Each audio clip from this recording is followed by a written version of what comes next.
Damos inicio a nuestra cápsula informativa número 1 y antes de que nosotros veamos de manera directa lo que contiene el juicio de amparo, los conceptos, vamos a ver aquellos antecedentes que básicamente nos llevan a conocer y a tener en cuenta la historia correspondiente, es decir, los orígenes, la evolución de nuestro juicio de amparo. Entonces, los orígenes del juicio de amparo es en cuanto a la historia de control constitucional en México, surge a partir de la entrada en vigor de la Constitución de 1836, ya que previo a esta ninguna otra había dispuesto algún medio de defensa, con lo cual la salvaguarda de la vigencia de los derechos de las personas, así como la supremacía del orden constitucional, resultaba poco eficiente.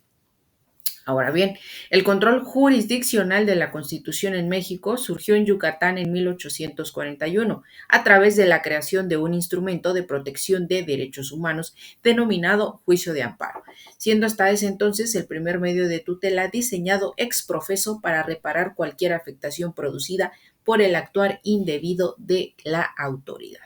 Vamos a hablar también de algunos puntos que surgieron como materia de antecedentes en cuanto a nuestro derecho por el proceso de estudio que nos llevó a confirmar o a encontrar este juicio de amparo de una manera completa. Mediante esta pequeña diapositiva, yo presento con ustedes básicamente estos resúmenes en cuanto a una línea del tiempo que empezamos desde por supuesto, hablando ahorita de nuestra Constitución de 1836. Sin embargo, esto material histórico, ¿no? Lo mencionamos desde los regímenes coloniales, el México independiente, por supuesto nuestra Constitución de Apatzingán, 1814, la Constitución de 1824, y en cada una de ellas existe aportaciones consistentes que nos van a llevar a que nosotros podamos entenderlo, ¿no? Estamos en 1840 en nuestra Constitución de Yucatán, 1847 encontraremos algunos actos de reforma, cuáles fueron los avances en la Constitución de 1857 y cómo nuestra Constitución vigente de 1917 contempla algunas de estas cuestiones también correspondientes. Ahora, en cuanto a estos antecedentes, vamos a hablar de el amparo Miguel Vega. En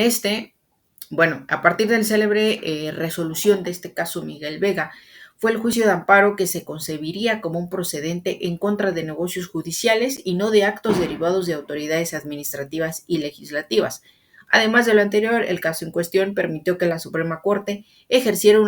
una revisión judicial efectiva sobre los actos del Poder Legislativo que transgredieren el orden público.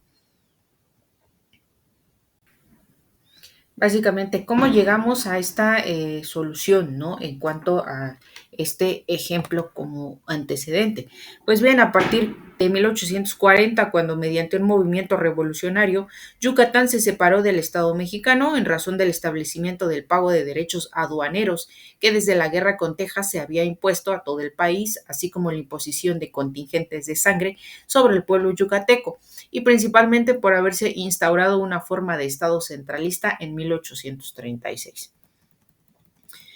La Constitución de 1841 destacó, entre otras cosas, por establecer por primera vez el sufragio popular directo, la responsabilidad política de los servidores públicos, así como la integración colegiada del Poder Ejecutivo. Sin embargo, las aportaciones más trascendentes atribuidas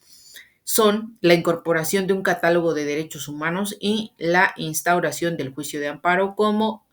medio de protección de tales derechos. Aquí estamos hablando también de un personaje,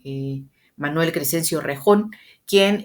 instituye precisamente estas bases a manera de que en el proyecto constitucional, ¿no? Recoge el pensamiento de precisamente Rejón al establecer que correspondía a la Suprema Corte de Justicia del Estado de Yucatán amparar el goce de sus derechos a toda persona que pidiera su protección en contra de las normas emanadas de la legislatura, así como de los actos del Ejecutivo que sean contrarios a la Constitución, limitándose en ambos casos a reparar el agravio producido.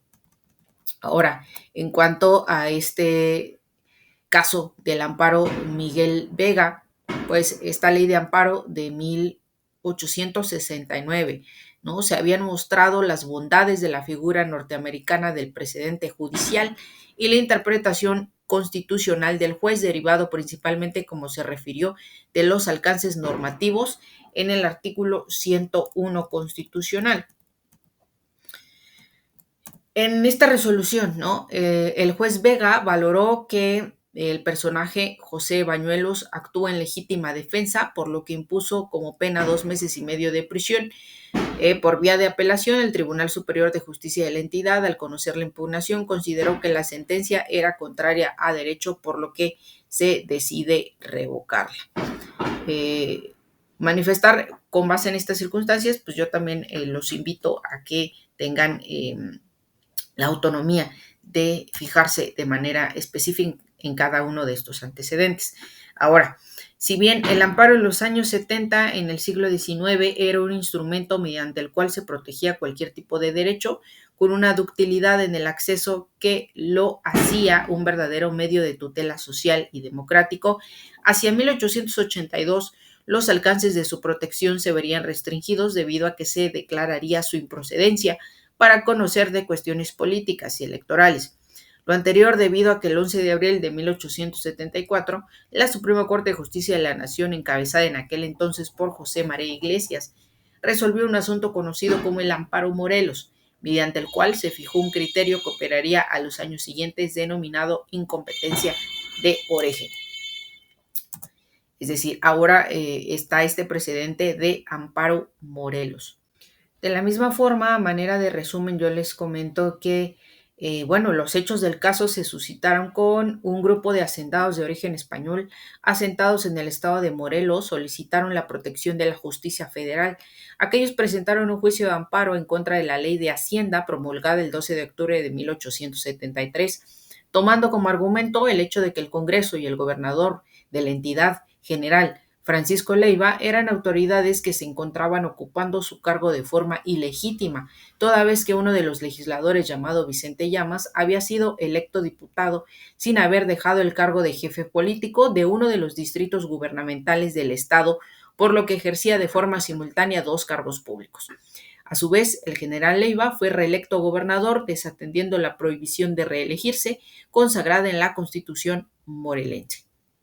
La sentencia de amparo en cuestión, José María Iglesias, como presidente de la Suprema Corte, aceptó el agravio expuesto por las partes y lo estableció en sus consideraciones, asumiendo a partir de ese momento que cualquier acto emanado por una autoridad cuya elección o designación haya sido ilegítima se considera que carece de competencia desde su origen, trayendo consigo que todo acto realizado por ellos resultaría inválido.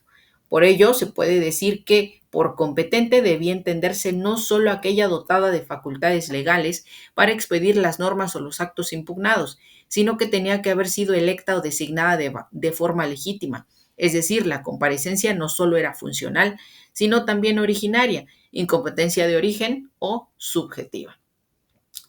En este pequeño antecedente, nosotros también entendemos cómo empieza a avanzar esta suma protección en cuanto a el amparo. Otro antecedente que les puedo comentar es esta cuestión de el amparo Justo Prieto, el juicio de amparo solicitado contra los actos del Tribunal de Chihuahua, por el cual se procesó al asesor Justo Prieto por haber calificado una ley estatal como inconstitucional, recomendando al juez del caso su inaplicación. Resulta de suma trascendencia para entender la naturaleza y alcances del control difuso de constitucionalidad previsto en nuestro marco jurídico desde la Constitución Federal de 1857. Es decir, que este histórico amparo fue resuelto por la Suprema Corte de Justicia de la Nación en 1881, cuando dicho órgano era presidido por el célebre Ignacio Luis Vallarta. Entre las múltiples aportaciones del jurista jalisciense, se cuenta que, al advertir la importancia del control difuso de constitucionalidad como medio de defensa del orden constitucional en aquellos supuestos donde existía la posibilidad de que se aplique una disposición normativa que pudiera ser contraria a la ley fundamental y por ende poner en riesgo la vigencia de la supremacía. El caso en cuestión se suscitó cuando el licenciado Justo Prieto, fungiendo como asesor del juzgado de Hidalgo, recomendó al juez local que debía poner en libertad a unos sirvientes prófugos quienes huyeron para no estar más al servicio de su amo. Los sirvientes fueron juzgados conforme a una ley local, la cual no resultaba conforme a lo dispuesto por la Constitución Federal, de ahí que se recomendara su inaplicación. El tribunal local estimó que el dictamen, el asesor utilizó un lenguaje inadecuado, por lo que procedió a suspender al asesor en sus funciones por 2 meses y turnó a los autos a la primera sala para que ésta determinara si el funcionario había consultado otra ley expresa. Una vez comprobado lo anterior por parte de la autoridad jurisdiccional, fue consignado como responsable a la segunda sala para ser juzgado por la conducta delictiva antes descrita. Por lo resuelto, Justo Prieto interpuso un juicio de amparo ante el juez de distrito en contra de los actos del Tribunal Estatal por estimarlos violatorios de sus derechos y garantías individuales. El juez accedió a conocer y conceder del amparo por algunos de los agravios esgrimidos por el quejoso, situación que conllevó que se presentara un recurso de revisión ante la Suprema Corte y de esta manera se considerara vertido la resolución del juez de distrito. Este amparo, pues, fundó su voto, ¿no?, en siguientes consideraciones que se tienen como dispuesto por el artículo 126 de la Constitución Federal. Básicamente la pregunta era, ¿puede una ley secundaria erigir el delito la obediencia de los jueces al artículo 126 de la Constitución, que los obliga a arreglarse a ella a pesar de las disposiciones en contrario que pueda haber en las constituciones o leyes de los estados? Bueno, respecto se advierte, ¿no?, la racionalidad y la lógica del análisis de Vallarta, en el que hace ver la incongruencia de parte del tribunal local, lo cual ya había en ciertos puntos violentado algunos de los derechos de nuestra ley fundamental. Y de acuerdo a, para continuar en nuestra siguiente cápsula informativa, pues dejo aquí el precedente de lo que estaremos hablando. Gracias por su atención.